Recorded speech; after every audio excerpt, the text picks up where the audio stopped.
teman-teman, kembali lagi bersama kita di kelompok 2A. Dan sekarang kita akan membahas tentang sesuatu ya yang sudah lama terjadi sebenarnya di Indonesia di 2 tahun terakhir. Di sini datanya mengatakan bahwa kasus perceraian yang diproses di Peradilan Agama Indonesia masih marak terjadi. Angka perceraian meningkat 54% dari tahun 2020 ke 2021, yang dimana jumlahnya itu ada 291.677 kasus menjadi 447.743 kasus. Nah, kira-kira menurut kalian tuh apa sih yang melatar belakangi terjadinya perceraian banyak banget ya, khususnya yang di 2 tahun terakhir ini? Mulai dari Elia, mungkin bisa berkomentar. Kalau menurut aku sih, yang pertama faktor ekonomi ya. Apalagi di masa sekarang ini, saat COVID menyerang itu kan pasti banyak ekonomi yang jatuh, ekonomi yang lagi sulit, banyak harga barang itu naik semua. Jadi kayak orang-orang juga pada di PHK kan. Jadi keluarga suami atau para rumah tangga itu misalnya dipecat, terus untuk memenuhi kebutuhan keluarga itu jadi nggak ada gitu. Jadi hal ini tuh menimbulkan perselisihan di dalam keluarga. Ya. Bisa dari situ bisa menuju ke perceraian, seperti itu sih. Oke. Jadi tadi dari Elia sudah mengatakan faktornya itu faktor ekonomi. Nah, itu kalau dari Elia, kalau dari yang lain kayak Anggita misalnya, bisa sebutkan? Kalau menurut aku sih kayaknya dari faktor keegoisan dari pasang suami istri itu ya, karena terjadi kekerasan dalam rumah tangga, itu juga bisa sih. Dan terus juga faktor ekonomi itu yang juga mempengaruhi dalam perceraian tersebut. Ya, itu aja dari Anggita. Oke. Cukup singkat ya. Nah, selanjutnya itu dari Jonathan, bisa berikan komentar. Oke, kalau dariku itu kenapa tadi percaya karena adanya nikah muda.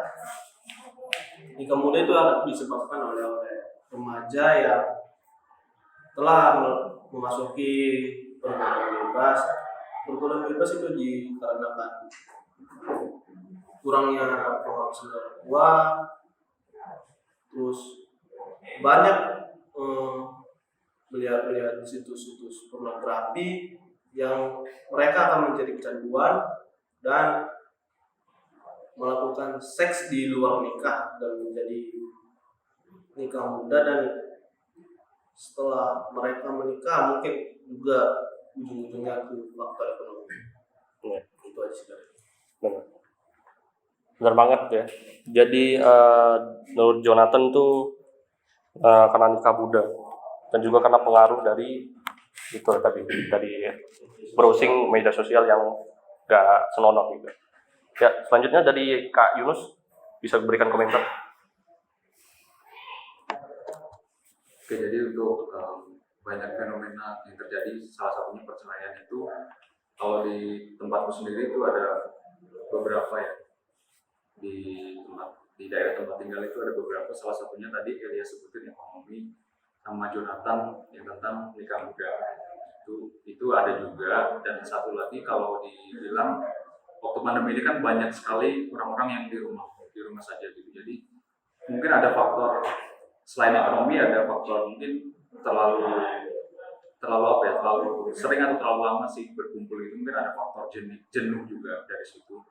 Nah itu bisa mempengaruhi juga dari sisi psikologisnya mungkin, karena seperti yang kita tahu bersama kan pandemi ini lama ya, sekitar 2 tahunan gitu. Jadi mungkin dari kerjaan juga nggak beres gitu, ada PHK dan sebagainya. Kemudian dari sisi psikologis sebagai suami istri itu kan kebutuhan harus tetap jalan, dan tapi juga kita minimal mobile gitu. Jadi istilahnya di rumah saja kan. Jadi dari faktor itu sih juga bisa terjadi perselisihan bahkan perceraian. Oke, selanjutnya balik lagi ke saya ya. Kalau saya menanggapi dengan hal ini, juga ada faktor poligami misalnya. Oh ya, kadang-kadang suami istri yang sepasang suami istri yang sah, tiba-tiba suaminya ingin memiliki istri lagi, itu bisa jadi juga karena faktor inilah banyak juga terjadi perceraian. Kalau di data ini ada 893 kasus, itu cukup, menurut saya itu cukup ya signifikan lah. Karena jarang-jarang kan ada orang bercerai hanya karena poligami. Biasanya kalau poligami ya persetujuan dari istri pertama dulu misalnya. Tapi ini kok tiba-tiba istrinya nggak terima gitu. Ya mungkin ada sedikit tabrakan lah antara keluarganya. Oke, jadi menurut kalian apa sih solusi yang pas menurut kalian untuk kasus seperti ini? Karena udah dilihat nih kelihatan banget beri datanya capek gitu kalau jadi peradilan agama ya. Kalau kita bisa bilang. Dimulai dari Yunus lagi deh, Kak Yunus. Apa ya, kalau solusi mungkin dari segi agama ya mungkin karena saya dari teologi. Jadi kalau untuk solusi mungkin lebih ke hubungan kita dulu sih sama Tuhan itu gimana di keluarga.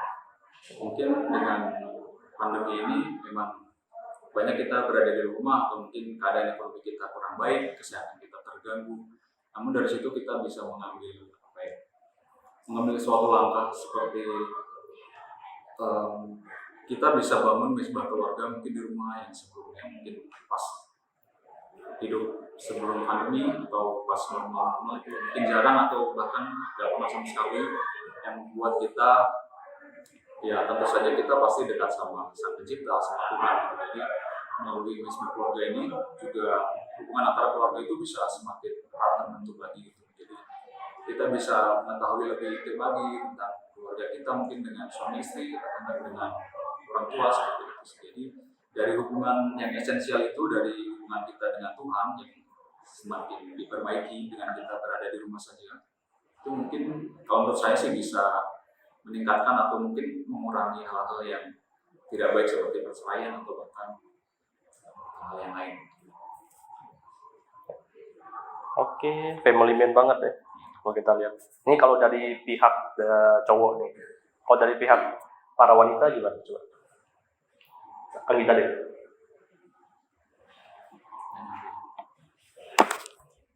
Kalau solusinya ya lebih kayak berkumpul sama keluarga sih, lebih menyatu lagi, terus saling mengerti satu dengan yang lainnya. Kadang-kadang kan kalau cewek tuh pengennya tuh cowoknya lebih peka gitu kan, tapi kadang-kadang sebaliknya apakah laki cuma kalau marah, kita butuh perhatian juga, terus cowoknya juga egois juga, jadi harus